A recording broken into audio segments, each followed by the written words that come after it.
How to use Plagiarism Checker tool in Microsoft Word. Hello guys, this is Atticus and welcome back to another tutorial video.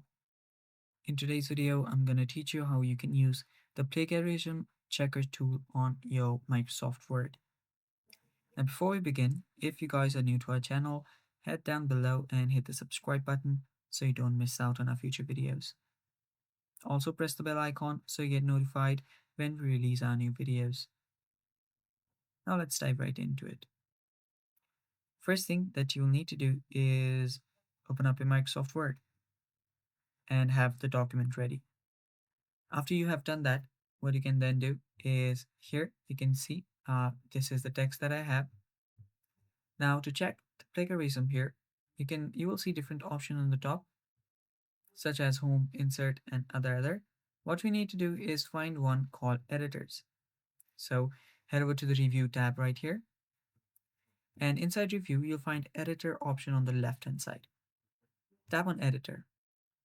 After you've tapped on editor, you'll find the editor's score, where you'll find correlations, clarity, and other stuff. So here you'll find a similarity option. If you tap on it, it will start checking for similarities.